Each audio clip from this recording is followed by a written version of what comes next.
Milionário pagou para a empregada ficar grávida dele, mas quando o bebê nasceu, Olá a todos. Aproveitem esses momentos de relaxamento enquanto assistem. o relógio de parede marcava 10 horas da noite. Cláudia se curvava para limpar a última mancha no chão de mármore do saguão principal. Ela trabalhava na mansão de Matheus Lima há quase 8 meses e nunca havia sido chamada ao escritório particular. Mas naquela noite, a governanta, Dona Rosa, já a esperava no fim do corredor, com o rosto inexpressivo. "O patrão quer falar com você", disse ela, e se virou sem esperar resposta. Cláudia enxugou as mãos no avental, o coração acelerado. Ninguém era chamado ao escritório de Matheus, exceto para reuniões especiais com advogados ou assistentes executivos. O que uma empregada doméstica poderia ter de tão importante? A pesada porta de carvalho se fechou atrás dela. O escritório estava mergulhado em uma luz amarela suave. Matheus estava sentado à mesa, os olhos cinzentos e frios fixos nela como se pudessem atravessar sua pele. Cláudia inclinou levemente a cabeça, sem ousar respirar fundo.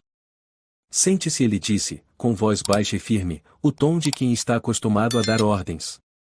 Ela se sentou, com as costas retas, as mãos sobre as coxas, esperando. Matheus não tinha pressa. Pegou a xícara de café, mexeu lentamente e só então a pousou sobre a mesa, como se o silêncio fosse a introdução de algum teste psicológico. "Preciso de uma barriga de aluguel", disse Matheus, sem rodeios. "Não quero me casar. Mas preciso de um filho. Quanto antes, melhor." Cláudia não reagiu de imediato. Seus olhos se arregalaram por alguns segundos e depois se abaixaram. "Senhor, e eu não entendo." Matheus empurrou para ela um dossiê grosso. "Aqui está tudo. Contrato jurídico. Termos médicos. Compromissos de confidencialidade. Se aceitar gerar meu filho por fertilização in vitro, sem relação sexual, eu lhe pagarei R$ 1.200.000. Transferência após o parto." O ar parecia ter sumido do ambiente. Cláudia sentiu o estômago se contrair. Folheou algumas páginas. As cláusulas estavam escritas com a frieza de uma sentença. Não poderá ficar com a criança. Não terá direito à maternidade. Não poderá revelar sua identidade. Todos os direitos cessam após o parto. Ela sussurrou. "Por que eu?" Matheus deu de ombros, mantendo o olhar gelado. "Você é jovem, saudável, já doou óvulos. Histórico limpo. Sem família complicada. Escolhi com critério." A última frase atingiu Cláudia com força. Sem família complicada, como se sua vida fosse um produto prático na prateleira. Ela engoliu em seco. "Preciso ir pensar." "Você tem 3 dias", disse Matheus. "Mas saiba que esta oportunidade não se repetirá. Não estou forçando. Se recusar, consideraremos que esta conversa nunca aconteceu." Cláudia se levantou, ainda com o dossiê nas mãos. Quando virou de costas, ouviu Matheus dizer baixinho. "Preciso de racionalidade, não de emoção." Cláudia sentou-se sozinha no pequeno quarto atrás da cozinha. O dossiê repousava em seu colo, aberto na página que detalhava o pagamento de R$ 1.200.000, um valor inimaginável para alguém que ganhava R$ 4.200 por mês. Ela pensou na mãe, Dona Helena, internada num hospital público em Sorocaba, à espera de um transplante de rim. A lista de espera era de mais de 1 ano. A cada dia, a mãe parecia mais fraca, com a pele pálida e sem apetite. O médico dissera. Se fosse num hospital particular, o tempo de espera seria bem menor. Mas o custo? Cláudia perguntou. Quanto? Cerca de R$ 900.000, respondeu o médico, desviando o olhar com pesar. E sua irmã mais nova, Maria, recém-aprovada na Universidade de São Paulo para cursar farmácia. Um sonho. Mas com mensalidades, moradia, material. A menina de 18 anos não comprava uma roupa nova fazia 3 anos. Cláudia não dormiu nas 2 noites seguintes. Na terceira noite, levantou-se, vestiu o casaco e bateu à porta do escritório de Matheus. Ele não se mostrou surpreso. Talvez já estivesse acostumado com a rendição. Eu aceito, disse ela. Mas quero saber, e essa criança, e como vai ser criada? Mateus a encarou intensamente. Vai estudar em escola internacional, terá babás profissionais, não vai faltar nada. Mas não precisa de mãe. Precisa de silêncio. Cláudia assentiu devagar. Eu preciso do dinheiro, e mais não para comprar casa ou carro. É para salvar minha mãe e garantir o futuro da minha irmã. Não quero me tornar uma pessoa ruim. Você não é uma pessoa ruim. Você é uma escolha racional. 3 dias depois, no escritório particular do advogado de Mateus, o Sr. Tomás Galvão, um homem calvo, magro, de voz precisa, o contrato foi assinado.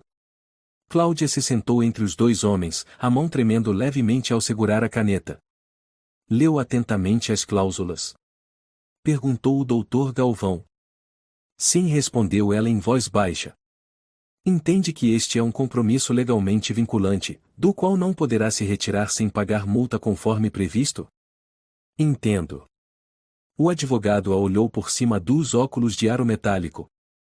E está aqui por vontade própria, sem coação ou pressão psicológica? Ela olhou para Mateus. O rosto dele era de pedra. Ela balançou a cabeça. Ninguém me forçou. Então, por favor, assine. Cláudia assinou. Naquele instante, sentiu como se algo dentro dela tivesse morrido, não uma vida, mas a sua dignidade. Naquela tarde, Cláudia foi ao hospital. Sua mãe dormia, o soro pendurado no suporte. Lúcia estudava sentada perto da janela. Como está a mamãe? Perguntou Cláudia. Igual. Esperando um milagre, respondeu Lúcia com um sorriso cansado. Cláudia se sentou, alisou os cabelos da mãe, segurou sua mão. Em sua mente, ecoava a frase de Mateus: preciso de racionalidade. Estou prestes a fazer algo que ninguém poderá saber, pensou. Nunca. Lúcia perguntou de repente. Você está bem? Tem estado tão magra. Cláudia forçou um sorriso. Estou. Só fazendo horas extras. Lúcia abraçou a irmã. Um dia, eu vou retribuir tudo isso. Prometo. Cláudia apenas assentiu. Sabia que um dia ninguém retribuiria nada a ninguém. Porque ela estava prestes a se tornar alguém que não podia contar sua própria história. Uma semana depois, na clínica particular em São José dos Campos, Cláudia estava deitada na maca branca, sob a luz fria da sala de procedimento. Um médico sem nome, que não se apresentou, entrou. Hoje faremos a transferência do embrião, disse ele, brevemente. Não precisa se preocupar. Tudo já foi pago. Rosa, a enfermeira idosa da mansão, já estava ao lado. Sua mão segurava a de Cláudia. Fique tranquila. Você vai ficar bem. Cláudia olhou para o teto. Quando a agulha perfurou sua pele, fechou os olhos e pensou. Que o bebê me perdoe. O SUV preto percorreu 4 horas de estrada, saindo de São Paulo ainda antes do amanhecer. Cláudia estava no banco de trás, abraçada a uma pequena bolsa, sem saber para onde ia. Rosa sentava ao lado, com o rosto impassível. Falou apenas uma vez. Vamos para um lugar tranquilo. Bom para o bebê. Sem consolo. Sem sorrisos. Apenas o sereno embaçando o vidro e o som constante do motor, como se embalasse Cláudia em um sono com ordem judicial. Por fim, o carro entrou numa estrada de terra, atravessou um bosque de pinheiros e parou diante de uma mansão branca de 2 andares, encravada num vale em Campos do Jordão. Sem vizinhos, sem placa, sem movimento. Apenas floresta, pedras e silêncio. Desça, disse Rosa, abrindo a porta. Cláudia saiu. O ar ali era mais frio do que esperava. O vento atravessava seu casaco fino, trazendo o cheiro de madeira úmida e abandono. Ela olhou para a casa à frente, silenciosa como um convento esquecido. Este será seu lar durante toda a gestação, disse Rosa, conduzindo-a para dentro. Sem telefone, sem internet, sem correspondência. Você só precisa comer, descansar e seguir os protocolos médicos. Sem telefone? Perguntou Cláudia, surpresa. Não. É cláusula contratual. Você assinou. O quarto de Cláudia ficava no segundo andar, com vista para a encosta nua. Uma cama de solteiro, uma escrivaninha de madeira, um pequeno armário. Sem TV, sem relógio, sem espelho grande. Ela olhou ao redor e teve a sensação de ter entrado numa cela de isolamento, não num local de repouso. O primeiro dia passou em silêncio. Rosa lhe entregou um caderno com o cronograma. 6h30, já acordar. 7h, tomar vitaminas da manhã. 8h, café da manhã. 10h, de aferição da pressão arterial. 12h, de almoço. 15h, de descanso. 17h, tomar vitaminas da tarde. 18h30, e jantar. 20h, checagem de saúde. 21h, de dormir. Não se preocupe, disse Rosa ao entregar o primeiro frasco de remédios. É uma vitamina especial que ajuda a estabilizar os hormônios. Muito boa para o feto. Cláudia engoliu a cápsula marrom avermelhada sem fazer perguntas. 1 hora depois, começou a sentir tontura, visão embaçada e enjoo. Pensando que fosse efeito do início da gestação, tentou deitar-se, mas a cabeça latejava, os ouvidos zumbiam e a garganta estava seca como se tivesse engolido poeira. No dia seguinte, os sintomas se repetiram dessa vez mais fortes. Quando comentou com Rosa, ela apenas balançou a cabeça. Normal. O corpo está se ajustando. Não se preocupe. Posso chamar um médico? Só para verificar. Pediu Cláudia. Não precisa. Eu sou suficiente. Tenho formação em obstetrícia e mais de 30 anos de experiência. Ela não insistiu mais. 1 semana se passou. Cláudia só via 3 pessoas, Rosa, o cozinheiro de meia-idade chamado Miguel e um segurança jovem chamado Álvaro, que ficava no portão principal. Nenhum deles era aberto ou disposto a conversar além do necessário. Cláudia aos poucos percebeu que estava vivendo em um ambiente completamente fechado. Ela tentou escrever uma carta para a irmã, apenas algumas linhas, e entregou a Rosa. Só quero avisar que estou bem. Rosa pegou a carta, lançou um olhar rápido e rasgou-a sem hesitar. Você não pode mandar nada para fora. Já foi avisada. Eu não mencionei a gravidez. Gaguejou Cláudia. Não importa. Você está aqui com um único propósito. Qualquer emoção, ansiedade ou contato externo pode afetar a gestação. Você não é a mãe. Você é a hospedeira. Entendeu? Cláudia ficou paralisada. A palavra hospedeira soou como um corte gelado. Na 3ª semana, os sintomas de Cláudia se intensificaram. Ela não conseguia dormir, passava as noites revirando-se. Seu corpo se sentia exausto de forma incomum. Toda vez que tomava a vitamina especial, era como se estivesse sendo envenenada. Uma manhã, ela arriscou perguntar a Rosa enquanto esta media sua pressão. Rosa, eu preciso fazer um ultrassom. Desde a transferência, não vi nenhum médico. Não sei como está o bebê. Rosa franziu o senho. Você não precisa saber. O bebê está bem. Eu monitoro os batimentos cardíacos diariamente. Mas eu não vejo. Eu não ouço. Por favor, só uma vez, me deixe ver meu filho. Rosa ficou em silêncio por alguns segundos, depois respondeu. A criança não é sua. Já esqueceu? A resposta foi como um tapa. Cláudia virou o rosto, engolindo as lágrimas. Naquela noite, ela encontrou Miguel na cozinha. Ele estava bebendo, era proibido dentro da casa, mas escondia uma garrafa de Rioja debaixo da geladeira. Você devia comer mais, disse ele, olhando para o prato cheio nas mãos dela.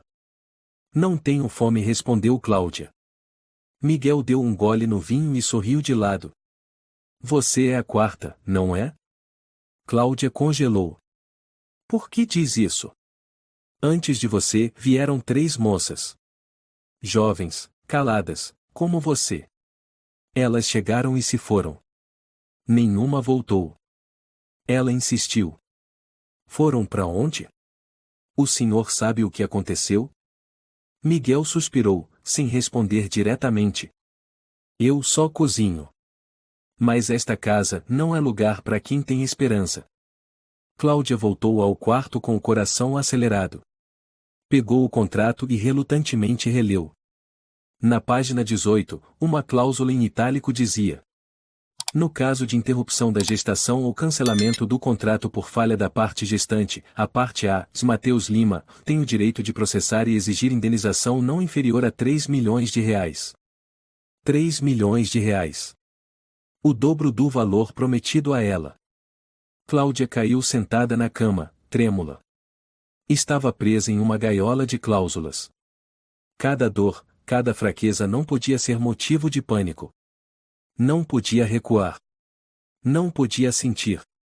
Na manhã seguinte, Rosa trouxe um novo frasco de remédio. Cápsulas azul claras, em vez das vermelhas. O que é isso? Perguntou Cláudia. Ajuste hormonal adicional. Gravidez gemelar exige mais controle. Gravidez e gemelar? Cláudia arregalou os olhos. Sim. Os 2 embriões estão se desenvolvendo. Você teve sorte. O patrão vai ficar satisfeito. Cláudia apertou as mãos contra a borda da cadeira. Estava carregando 2 vidas sem nome, que não podia contar a ninguém. Rosa, e se eu não aguentar? E se eu quiser parar? Rosa colocou o frasco sobre a mesa, olhou para ela longamente e respondeu com naturalidade. Então você perde tudo. Inclusive a chance de salvar sua mãe e sustentar sua irmã. A resposta não precisava de ameaças. Era uma verdade. Uma verdade como uma corda no pescoço, quanto mais se luta, mais aperta. Cláudia passou a noite em claro. Fora da janela, a floresta era tão escura que parecia não existir. No quarto, ela começou a sussurrar sozinha. Meus filhos, e estão bem? Conseguem me ouvir? Me perdoem. Eu não sabia o que estava fazendo. Só queria salvar a vovó e a tia de vocês. Ninguém respondeu. Apenas o vento. Cláudia caminhava devagar pelo jardim nos fundos da mansão, o único lugar onde podia sair 1 hora por dia. Os cedros sussurravam como vozes distantes. Ela colocou a mão sobre o ventre, já próximo do final do 3º mês. Sem ultrassom, sem imagens, apenas as palavras de Rosa de que os gêmeos estavam bem. Ela não acreditava. Não acreditava em mais nada. Não com as tonturas e dores de cabeça cada vez mais frequentes. Não com os olhos de Rosa, que carregavam algo estranho, não exatamente ódio, mas certamente não compaixão. Cláudia aproximou-se da cozinha auxiliar, onde Miguel costumava preparar o café da manhã. Ela não tinha permissão para estar ali à noite, mas fazia frio e ela precisava de uma xícara de chá. Miguel estava descascando maçãs, uma garrafa vazia de Rioja rolava debaixo da mesa.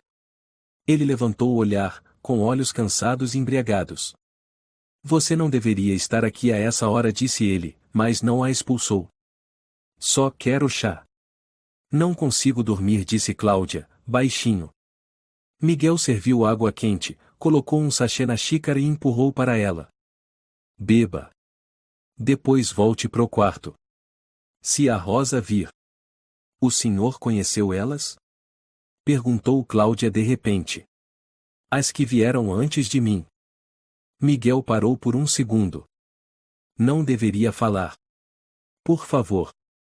Ele se sentou, tirou do bolso um maço vazio de cigarros e virou o lado de dentro. Na folha de alumínio estavam 3 nomes rabiscados a lápis. Inês. Camila. Teresa. 3 garotas, disse Miguel. Jovens. Caladas. Todas desapareceram depois do parto. Desapareceram? Sussurrou Cláudia. Não voltaram para a mansão. Nenhum contato. Ninguém falou mais delas. Todos aqui foram instruídos em não perguntar, não lembrar. Cláudia apertou a xícara de chá com força. O vapor esquentava seu rosto, mas suas mãos estavam geladas. Eu sou a quarta? Miguel assentiu. E os filhos delas? Nunca vimos nenhuma criança ficar aqui. Imagino que levem embora logo após o parto. Cláudia deu um passo para trás, tonta. O senhor sabe se elas estão bem? Se estão vivas? Não sei. Mas tem uma coisa. Dona Camila, a segunda, disse algo enquanto delirava depois do parto, e eu não assinei aquilo, e foi levada embora naquela mesma noite. Aquilo o quê? Miguel ficou em silêncio. Pegou a garrafa vazia e a guardou na gaveta. É melhor você descansar. Ainda faltam 3 meses. Cláudia se levantou, a mente girando. Ao sair da cozinha, virou-se. Obrigada por ter dito a verdade. Miguel não respondeu. Naquela noite, Cláudia não conseguiu dormir. Releu o contrato, linha por linha. Nada dizia sobre o que aconteceria depois do parto, exceto: o contrato é concluído quando a criança nascer viva e saudável. Nenhuma menção a cuidados pós-parto. Nenhum médico. Nenhum direito de acompanhar a saúde do bebê. Nenhuma palavra sobre a mãe gestacional. Ela encontrou um trecho curto, em letras pequenas, ao final da página 12. A parte gestante concorda em não questionar a localização, identidade ou guarda da criança após o término do contrato. Ela sentiu náuseas. A expressão ou a criança havia sido transformada em um item de cláusula como se fosse uma mercadoria. Na manhã seguinte, Rosa entregou a ela um envelope lacrado e rígido. O que é isso? Perguntou Cláudia. O Sr. Lima enviou através do advogado. Eles pedem que você leia com atenção. Ela abriu o envelope. Dentro, havia um adendo contratual, um documento jurídico com o título Advertência por violação de compromisso. Primeira linha.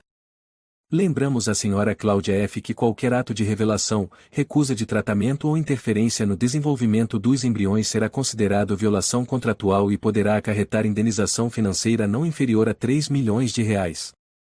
No rodapé, a assinatura do advogado Tomás Galvão. Cláudia riu com amargura, riu até as lágrimas escorrerem. Ninguém queria saber onde doía. Ninguém queria saber do que ela tinha medo.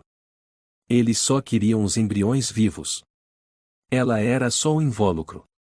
Ela desceu ao jardim nos fundos e procurou por Álvaro, o segurança jovem, enquanto ele verificava as câmeras de segurança. Há quanto tempo você trabalha aqui? Ela perguntou. 3 anos. Você sabe se e as moças que estiveram aqui antes de mim, alguma delas voltou? Álvaro olhou ao redor e então respondeu em voz baixa. Não tenho permissão para responder. Por favor. Só uma coisa. Elas chegaram a ver os filhos? Ele balançou a cabeça. Não tenho certeza. Mas já vi a Dona Rosa sair em ambulâncias com recém-nascidos. Toda vez. E a mãe da criança? Ele ficou em silêncio, depois disse apenas. Nunca no mesmo veículo. Cláudia se virou, com as mãos cerradas em punhos. À noite, Rosa chamou Cláudia para a sala médica. Ela pegou o aparelho de monitoramento cardíaco fetal e o posicionou na barriga da jovem. Batimentos normais.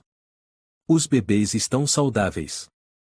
Eles são meus filhos, disse Cláudia de repente. Rosa franziu a testa. Você está falando besteira. Eu doei óvulos 4 anos atrás, disse Cláudia.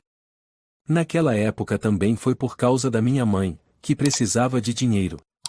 Achei que fosse anônimo. Mas agora entendo. O Mateus guardou aqueles embriões. Rosa ficou em silêncio por um tempo. Você não deveria estar falando disso. Por que é verdade? A mulher olhou para Cláudia com mais peso no olhar que o de costume. Você não sabe com o que está mexendo, garota. Cláudia sussurrou. Eu não quero ser a quarta a desaparecer. Você não vai desaparecer. Se fizer tudo certo. Rosa se levantou, guardou o equipamento e saiu da sala. Cláudia ficou sentada sozinha, as mãos envolvendo o ventre. Vocês são meus, ela disse baixinho. Vocês são parte de mim, duas almas batendo dentro de mim. Ninguém pode tirar isso da gente. Mas ela sabia que já tinham tirado. Com contratos. Com medicamentos. Com isolamento. Com medo. Naquela noite, Cláudia sonhou que estava dando à luz. Não era em um hospital, mas em um cômodo sem janelas. As duas crianças nasceram em silêncio. Sem choro. Ela estendeu os braços, mas ninguém as entregou. Rosa estava lá, de costas, segurando os bebês, e desapareceu na escuridão. Ao acordar, os lençóis estavam encharcados de suor. Ela abraçou o próprio ventre, gritando em silêncio. Filhos, não deixem que tirem vocês de mim. Ninguém escutou. Cláudia não sabia mais quantas noites tinha passado sem dormir. O tempo na mansão começava a se desfazer como neblina. Tudo se repetia num ciclo de pesadelo, remédio, enjoo, exames, silêncio. Mas naquela noite, algo estava diferente. Ela acordou às 2 da manhã, com as costas encharcadas de suor. Um leve rangido no corredor a fez-se sobressaltar. O som da porta de madeira da sala médica se abrindo e fechando. Cláudia saiu do quarto descalça, o chão gelado sob os pés. Seguiu o som, o coração batendo tão forte no peito que parecia gritar de medo. A sala médica estava entreaberta. Na luz fraca do abajur no teto, ela viu Rosa cochilando sobre a mesa, com a cabeça caída sobre um maço de papéis. Um maço de prontuários médicos amarelos. Cláudia a observou por alguns segundos, depois entrou sem fazer barulho, como um gato.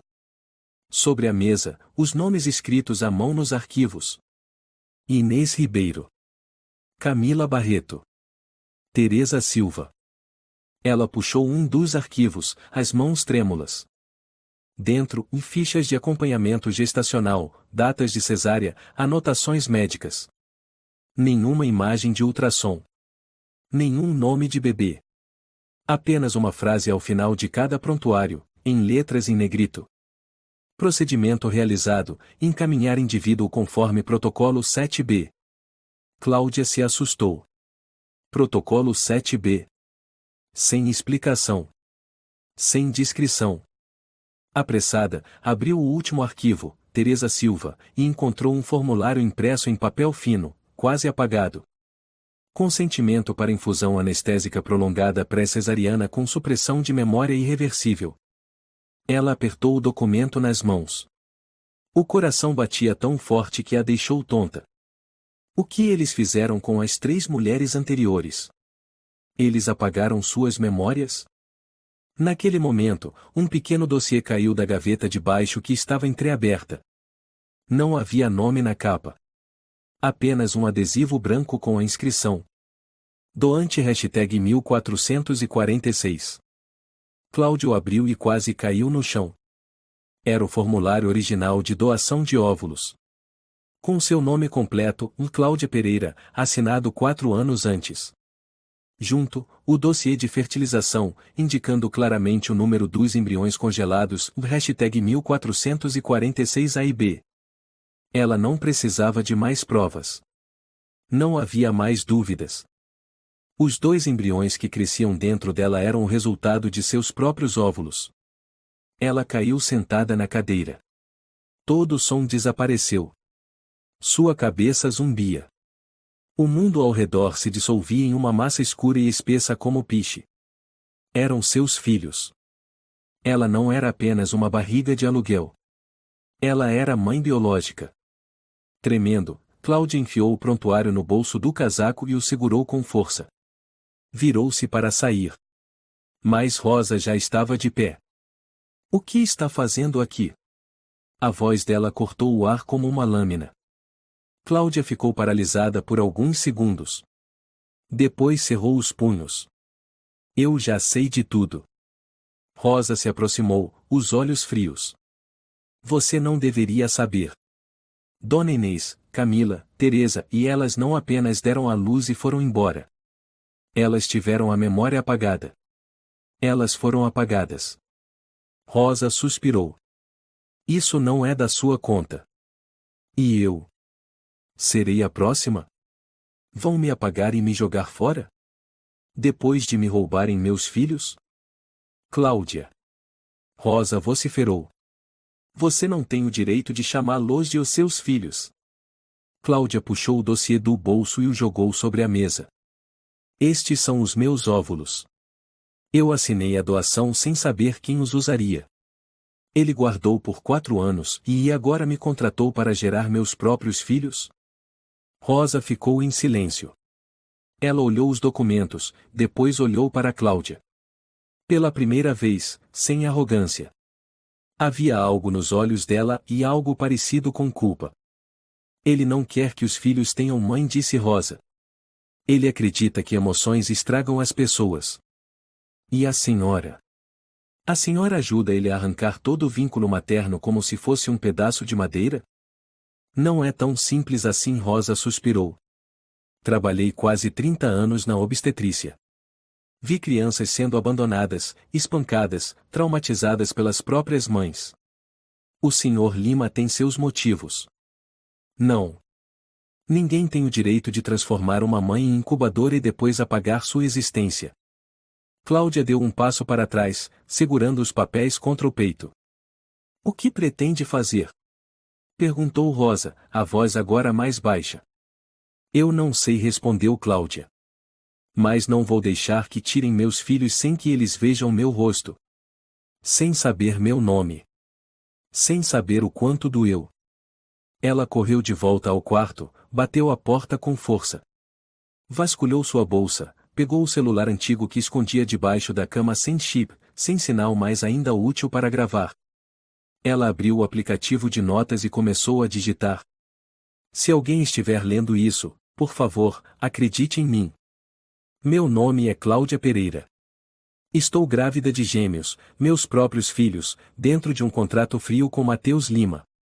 Se eu desaparecer, se eu perder a memória, se eu enlouquecer, este é o registro de que um dia eu amei essas 2 crianças com toda a minha alma.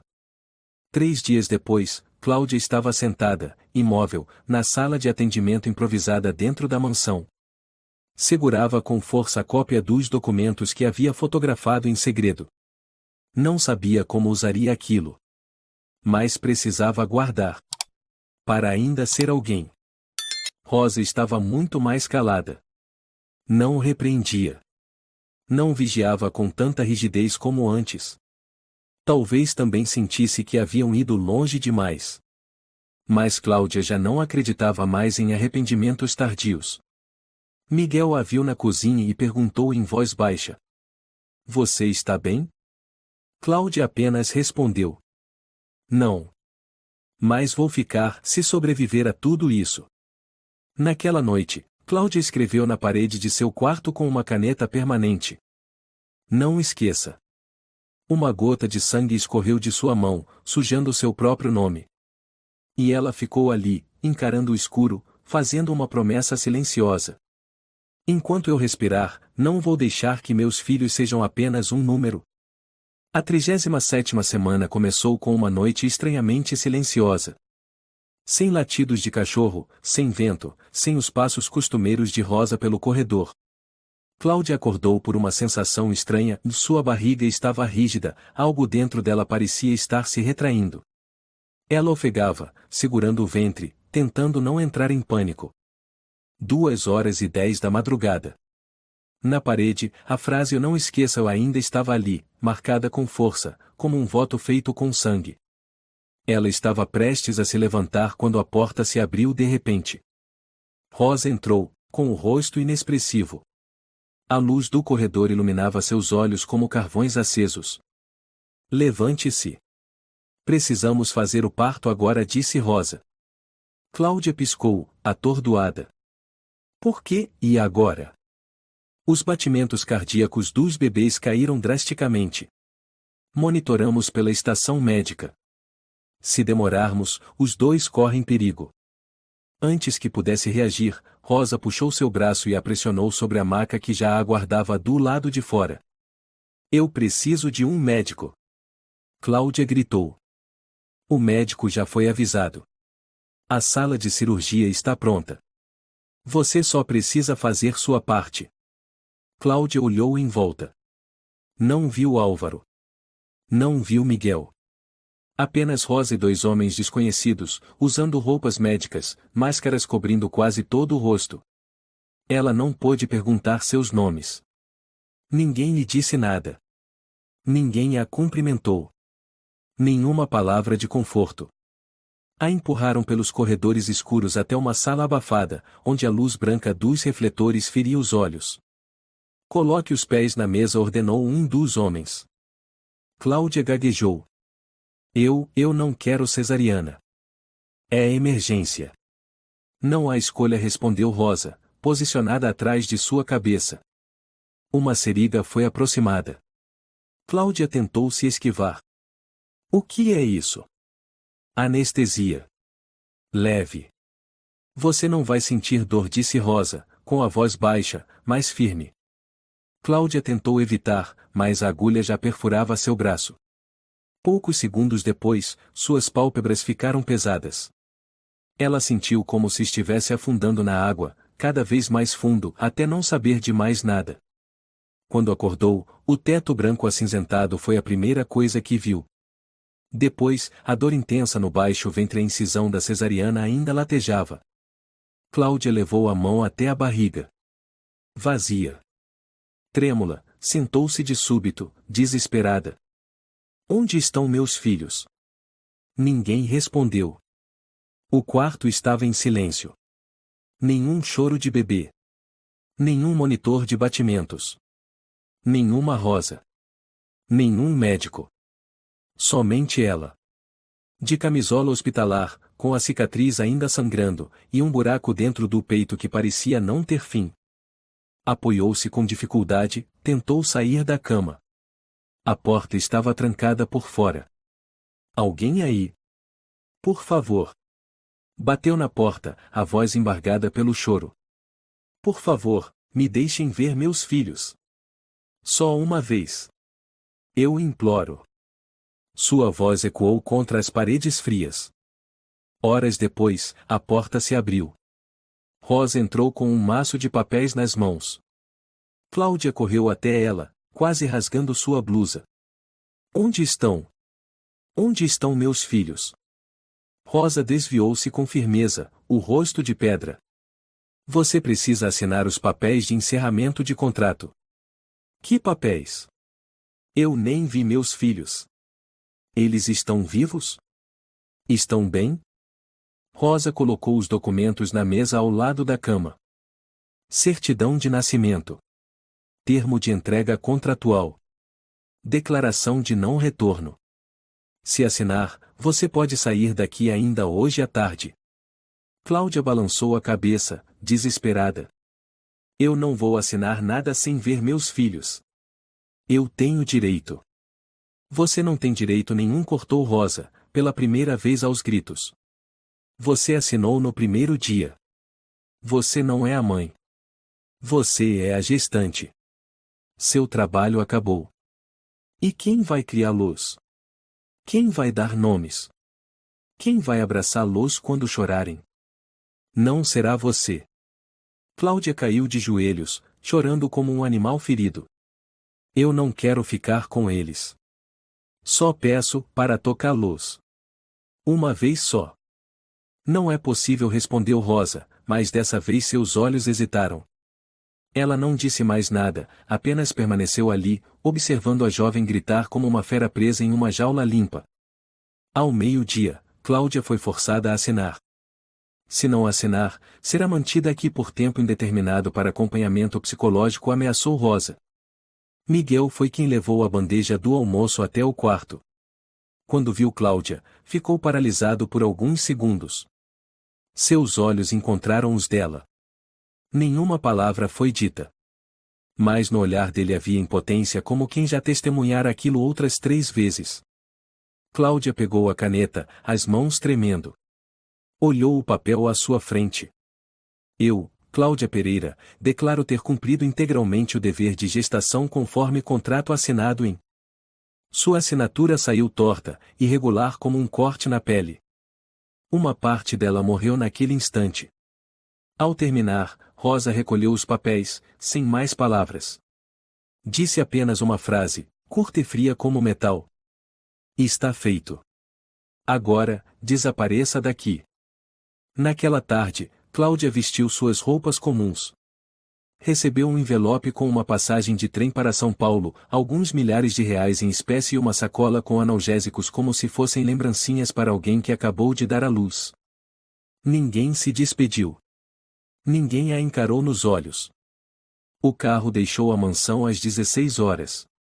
Cláudia olhou pela janela, vendo o lugar que a aprisionou, dilacerou sua alma e roubou os filhos que ela nem teve a chance de ouvir chorar. No trem de volta para São Paulo, Cláudia sentou-se perto da janela. Uma mão repousava sobre a cicatriz da cesárea. Os olhos vazios fitavam a floresta que desaparecia para trás. Uma senhora idosa, sentada no banco à frente, sorriu gentilmente. Acabou de ter bebê, né? Está com uma carinha tão cansada.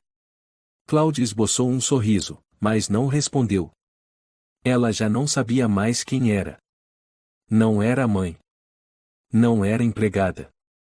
Não era doadora de óvulos. Não era nada. Apenas um invólucro que havia sido rasgado, costurado e devolvido ao mundo como uma peça vencida. Cláudia desembarcou na estação de São Paulo quase às 21 horas. A cidade era familiar, cheia de gente, mas dentro dela não havia mais sentimento de pertencimento. Caminhou lentamente até seu antigo quarto de pensão no bairro do Bixiga, um sobradinho com telhado de zinco e paredes descascadas onde havia vivido antes de se mudar para a mansão de Mateus Lima. O Sr. Ernesto, porteiro da pensão, arregalou os olhos ao vê-la. Cláudia. Meu Deus, onde você se meteu esses meses todos? Eu estava trabalhando em Campos do Jordão, respondeu ela, passando por ele e subindo a escada de madeira carcomida. O quarto continuava igual. Velho, empoeirado. Mas pelo menos era seu. Ela fechou a porta, encostou-se na parede e deslizou até o chão. 3 dias depois, com a cicatriz inflamada e febre leve, Cláudia procurou uma clínica pública. A médica de plantão, uma jovem chamada Laura, examinou a ferida e franziu o senho. Onde você fez essa cesárea? Não tem prontuário? Nem receita? Não tenho, respondeu Cláudia, apertando os lábios. Laura observou por longos segundos, então escreveu uma guia. Você precisa ir para um hospital maior. E, se houver qualquer questão legal, seria bom procurar a polícia. Naquela tarde, Cláudia entrou no distrito policial perto da Praça da Sé. O plantonista, um sargento de cabelos grisalhos chamado Gabriel Oliveira, a atendeu. O que você quer registrar? Perguntou ele. Fui vítima de um contrato de gestação disfarçado. Fui isolada, não recebi o cuidado adequado, e meu filho foi levado depois do parto. Eu nem ouvi o choro dele. Gabriel ergueu os olhos, o olhar agora mais sério. Você tem provas? Cláudia tirou do bolso um maço de documentos amassados, o contrato, a cópia do dossiê de doação de óvulos, fotos das anotações feitas à mão sobre as 3 gestantes anteriores. Gabriel chamou uma policial mulher. Levaram Cláudia para uma sala reservada e tomaram seu depoimento durante 2 horas. Ao final, ele disse: Vamos encaminhar esse material para o setor de investigação médica e jurídica. Mas, e você sabe, não é? Um contrato como esse, se assinado corretamente, é legalmente válido. Mesmo que eu não soubesse que estava gerando meus próprios filhos? Rebateu Cláudia. Você assinou o termo de doação de óvulos com renúncia ao direito de maternidade. E o contrato de barriga de aluguel também tem cláusulas de isenção pós-parto. Se não houver prova de coação, processar vai ser difícil. Cláudia permaneceu em silêncio, as mãos apertando a alça da bolsa. Gabriel a olhou com pena. Não estou dizendo que você está errada. Estou dizendo que é o sistema que está. Mas estamos presos a ele. 3 dias depois, Cláudia decidiu procurar a imprensa.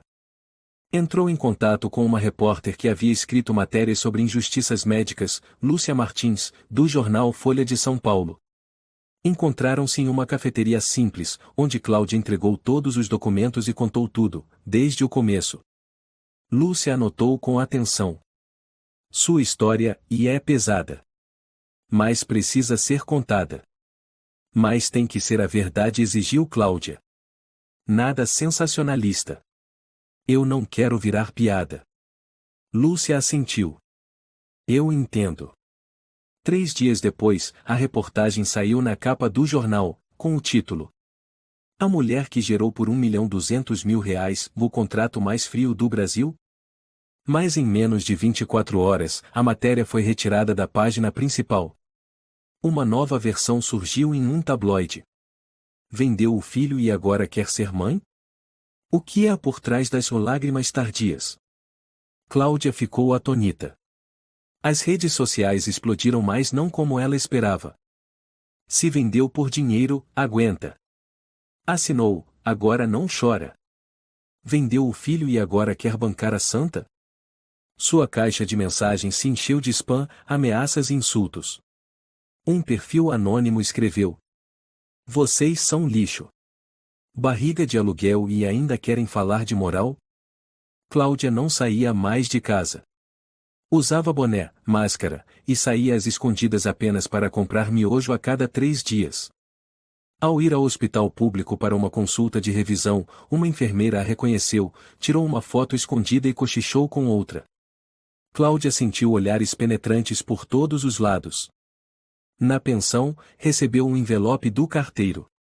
Dentro, havia uma cópia de fax de uma carta enviada por Matheus Lima à redação da Folha de São Paulo. Confirmamos que o contrato entre mim e a senhora Cláudia Pereira é totalmente legal, com firma reconhecida por advogado e assinatura clara. O que ela faz agora é invenção, buscando lucrar emocional e mediaticamente. Assinado com o logotipo da empresa Lima Empreendimentos. Ela ligou para Lúcia. A repórter respondeu com voz baixa: Fui suspensa de escrever sobre o caso. A direção tem medo de processo. Me desculpe, Cláudia. Pior, sua família também foi arrastada para o centro dos rumores. Um parente enviou a reportagem para sua mãe, que ainda estava internada no hospital. Dona Helena ligou para Cláudia pela primeira vez desde o desaparecimento dela em São Paulo. É verdade? Perguntou, com a voz tremendo. Você vendeu seus filhos? Mãe, não foi assim. A senhora não sabe o que eu passei. Não diga mais nada. Ela cortou. Não tenho mais coragem de olhar nos olhos dos vizinhos, Cláudia. Você desonrou toda a nossa família. Lúcia, sua irmã, também enviou uma mensagem seca. Tive que mudar de pensão. Minha colega não quer morar com alguém que tem irmã famosa. Não me procure mais. Naquela semana, Cláudia perdeu o emprego. O dono do restaurante onde ela trabalhava chamou-a para conversar. Cláudia, me desculpe. Mas clientes disseram que te viram nos jornais. Disseram que contratamos quem vendeu o filho. Não posso te manter aqui. Ela apenas assentiu. Não culpou ninguém. Na semana seguinte, Cláudia se mudou para um abrigo administrado por uma ONG, perto do terminal Tietê. Dormia em um quarto de 4 metros quadrados, compartilhado com 2 mulheres em situação de rua. Recebia uma marmita por dia, uma garrafa de água e um cobertor fino. A cicatriz da cesárea infeccionou novamente. Mas ela não tinha dinheiro para comprar antibióticos. O médico do centro comunitário apenas balançou a cabeça. Se a cirurgia foi mal feita, há grandes chances de aderência nas trompas. Você pode ficar estéril para sempre. Cláudia virou-se para a parede, engolindo o choro. Toda noite, ela fechava os olhos, tentando imaginar o som do choro dos gêmeos. Mas não conseguia. Nunca os ouviu. Ninguém lhe deu essa chance. Escreveu em seu diário. Já acreditei que fiz a coisa certa. Agora sou apenas uma mulher sem emprego, sem casa, sem filhos, sem nome. E ninguém acredita em mim. Cláudia acordou quando a luz da manhã atravessou a fresta da janela do quartinho no abrigo. Sua cabeça latejava. Ainda deitada de lado, com as costas viradas para o cômodo, o cobertor já caído no chão fazia tempo. Um frio cortava a sua pele. Não era o clima. Era o vazio. Ela parara de contar os dias. Parara de perguntar as horas. Parara de esperar qualquer mensagem. O que restava eram lembranças de choros que nunca escutou, de mãos pequenas que nunca segurou. Quase ao meio-dia, foi até o saguão. Um voluntário a chamou. Alguém deixou um envelope para você. Sem nome. Cláudia olhou o envelope marrom escuro. Sem selo. Sem logotipo. Ela pegou, o coração acelerado como se segurasse veneno. Voltou para o quarto, trancou a porta e abriu o envelope. Dentro, 3 papéis. Um extrato bancário, mostrando claramente mais R$ 1.200.000, transferidos de uma conta anônima para a sua, às 6 horas daquela manhã. 2. Um bilhete manuscrito, papel branco, tinta preta, sem assinatura. O contrato foi cumprido. Pagamos tudo, conforme prometido.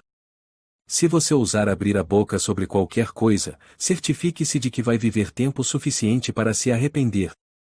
3. Uma captura de tela de uma filmagem de segurança, mostrando o momento em que Cláudia deixava a mansão em Campos do Jordão com data, hora, coordenadas GPS, e uma anotação em tinta vermelha. Sempre sabemos onde você está. As mãos de Cláudia tremiam. Ela olhou para a imagem um instante que ninguém fora da mansão poderia ter registrado. Mateus mandava dizer que ela estava sendo vigiada. Desde o momento em que cruzou o portão até hoje. O dinheiro estava lá.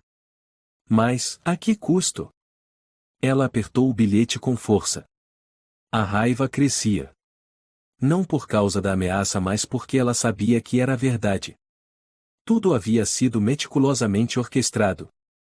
Assinar, isolar, manipular, operar à força, roubar, pagar, silenciar. Cada engrenagem funcionando com precisão. Ela era apenas o código executando uma rotina. Naquela tarde, Cláudia saiu do abrigo. Nas mãos, o formulário de pedido de assistência jurídica emergencial. Dirigiu-se a um pequeno escritório de advocacia perto da Praça da República sem prestígio, mas conhecido por ter ajudado mulheres imigrantes a processarem patrões abusivos com sucesso. Esperou 2 horas no corredor estreito, até ser chamada. Uma mulher de cerca de 40 anos, cabelos cacheados, óculos escuros, se apresentou. Clara Azevedo, advogada especializada em direitos humanos. Cláudia entregou os documentos. Clara os leu com atenção. Depois, ergueu os olhos e disse em tom grave. Você sabe quem é Mateus Lima, não sabe? Sei, respondeu Cláudia. Eu limpava o chão dele. E agora ele quer que você se cale para sempre.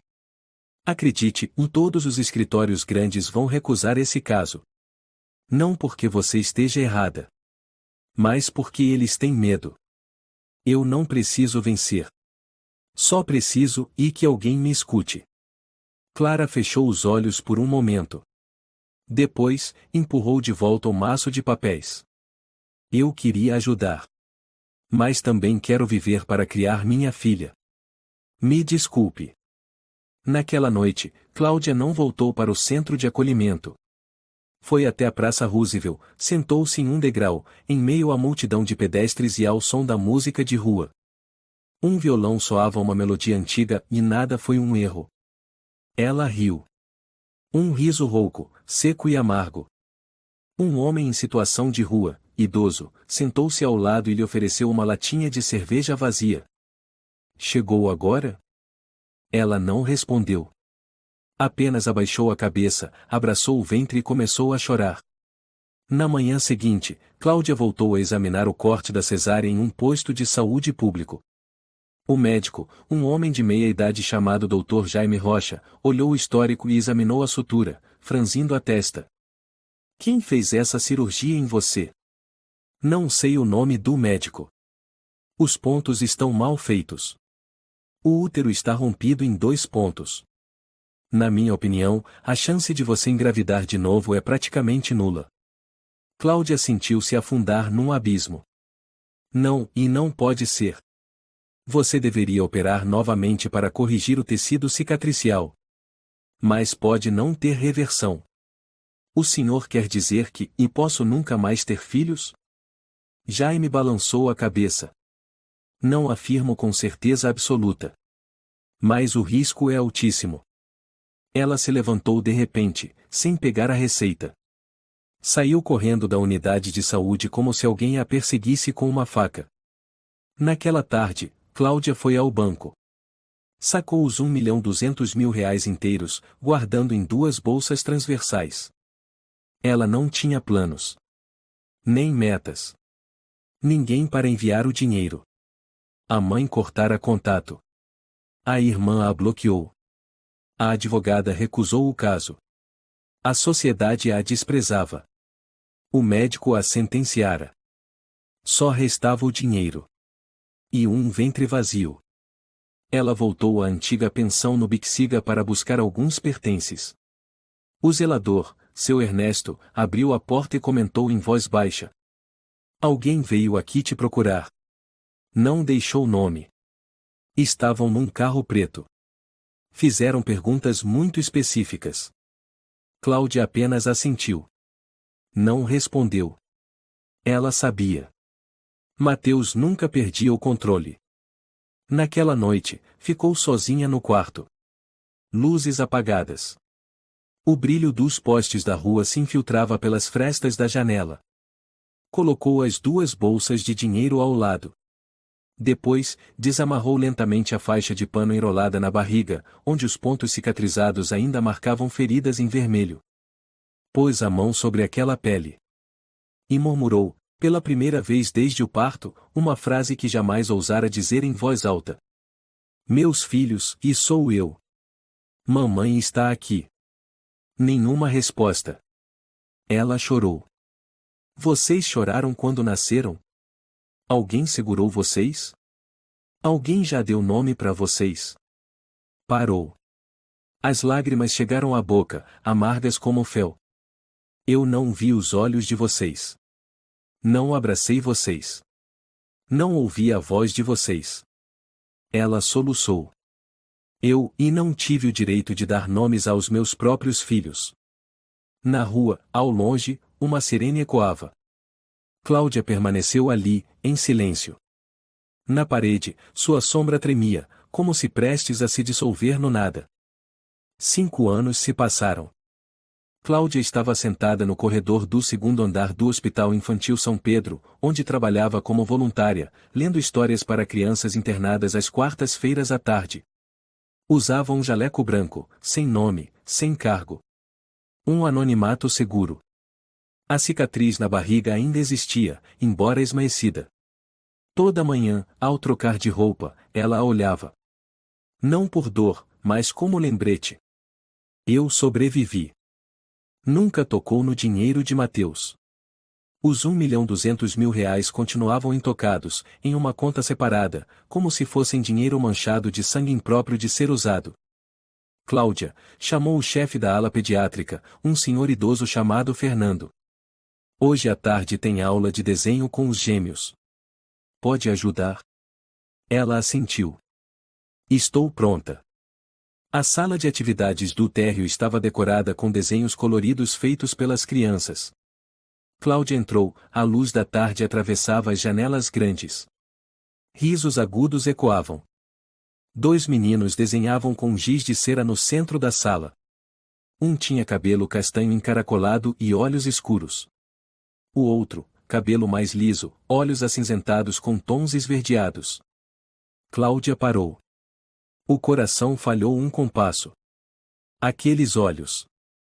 Os olhos que ela vira no espelho. Os olhos que sonhava, silenciosamente, há 5 anos. Moça! Chamou um dos meninos. Você parece com a mulher que a gente desenha. Cláudia forçou um sorriso.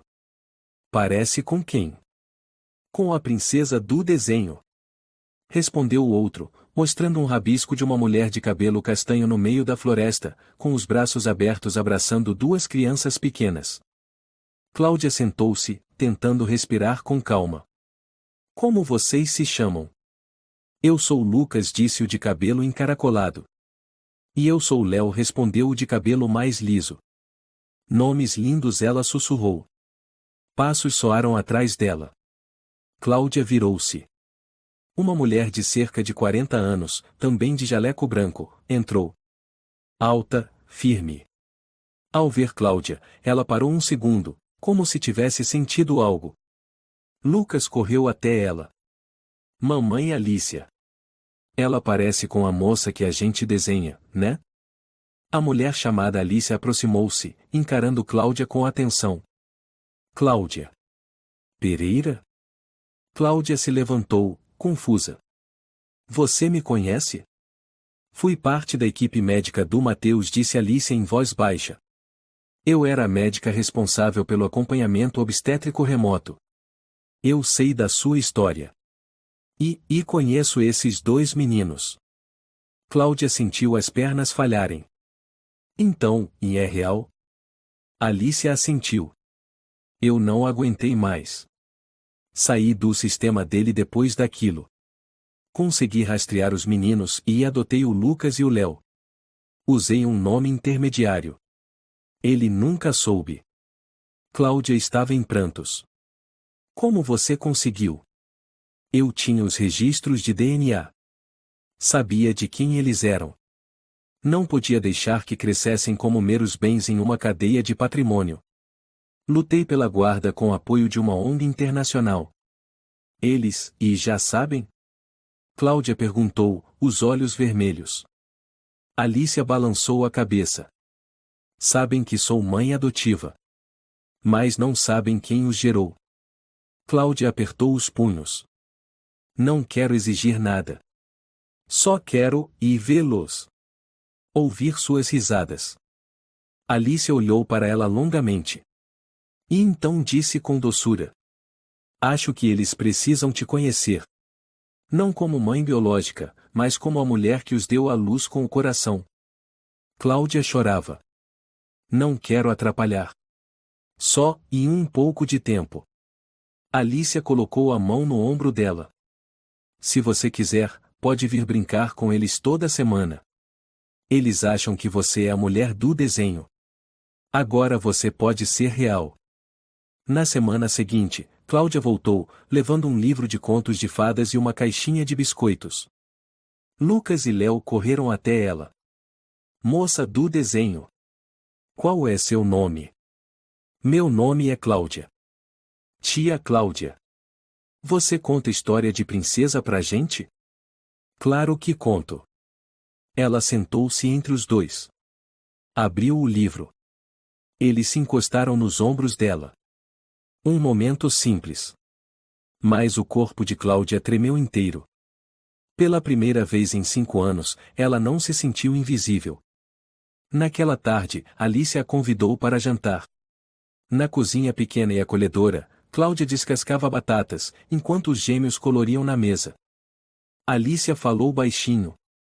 Posso te perguntar uma coisa? Naquela época, e por que você aceitou?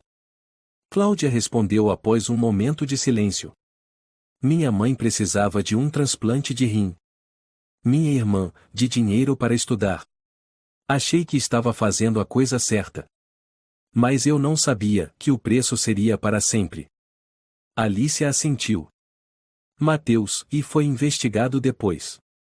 3 outros casos foram revelados graças ao seu, mesmo que você não soubesse. Ele vendia a guarda das crianças para indivíduos ocultos em troca de participação em investimentos. Cláudia apertou as mãos. Ele foi preso? Não.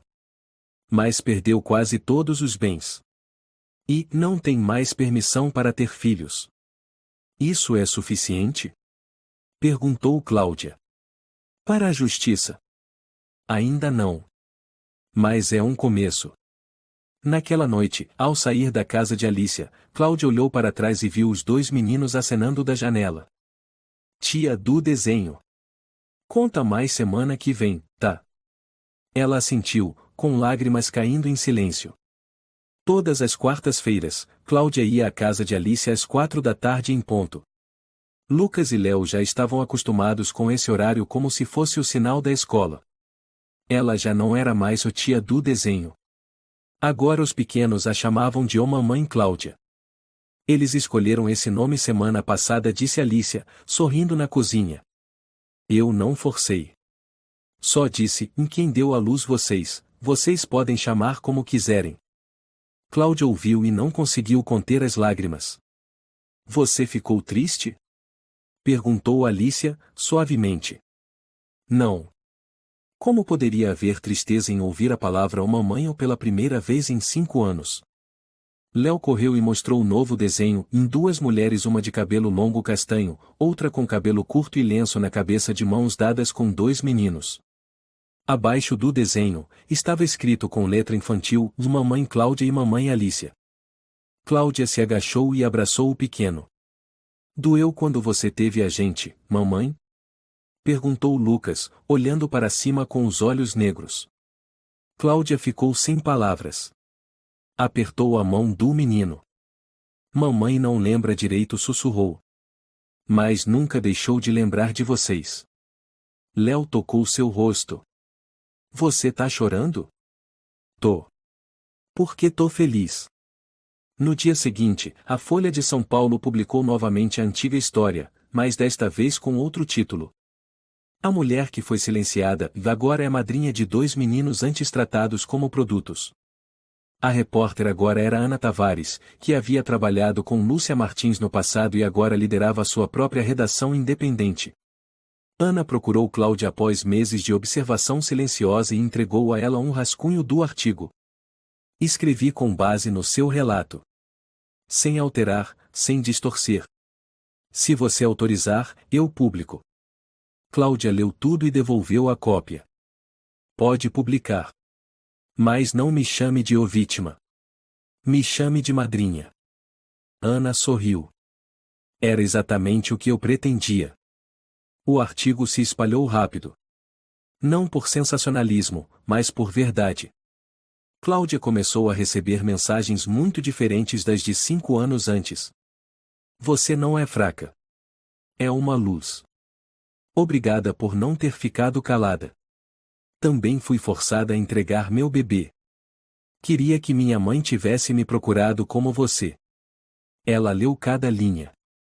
Pela primeira vez, sentiu que o mundo não estava mais de costas para ela.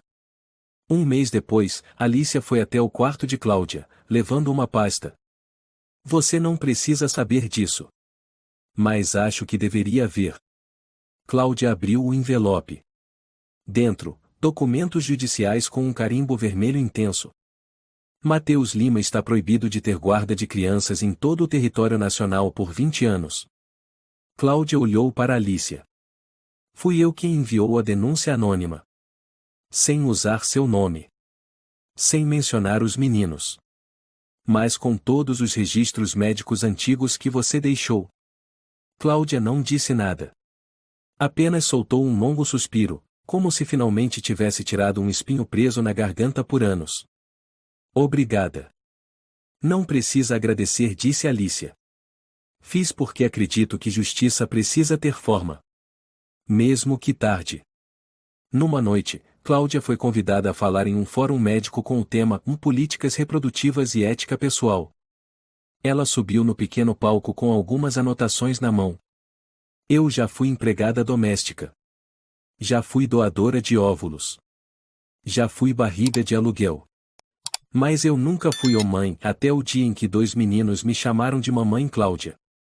A plateia silenciou. Não vim aqui para acusar.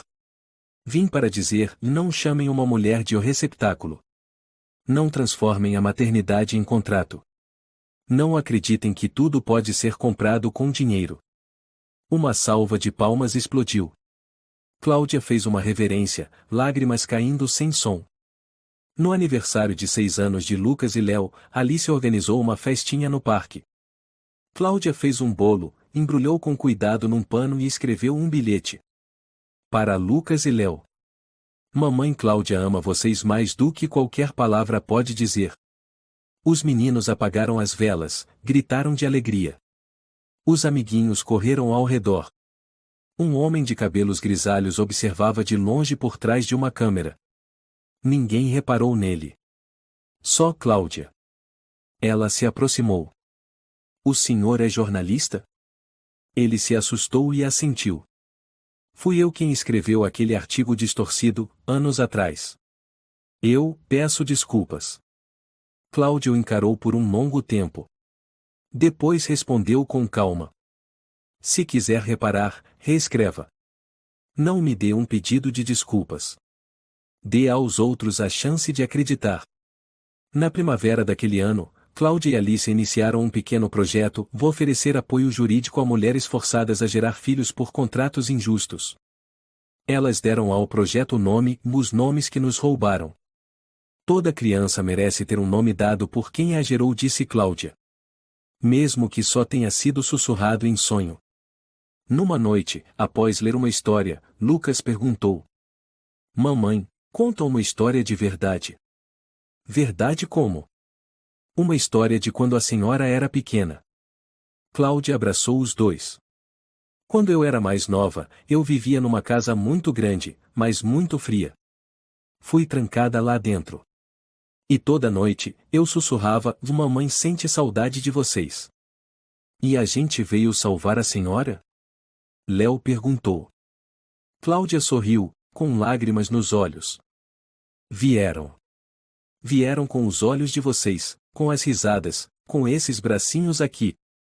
Então a gente é herói. Riu Lucas. Não, sussurrou Cláudia. Vocês são um milagre. Nas redes sociais, uma postagem viralizou. Não importa de quem levem o sobrenome. Nem se algum cartório anotou seu nascimento. Essas duas crianças sabem quem as gerou com o coração. Abaixo, uma foto: Cláudia, cabelos soltos, sorriso radiante, abraçando os dois meninos dormindo em seu colo. Sem hashtags.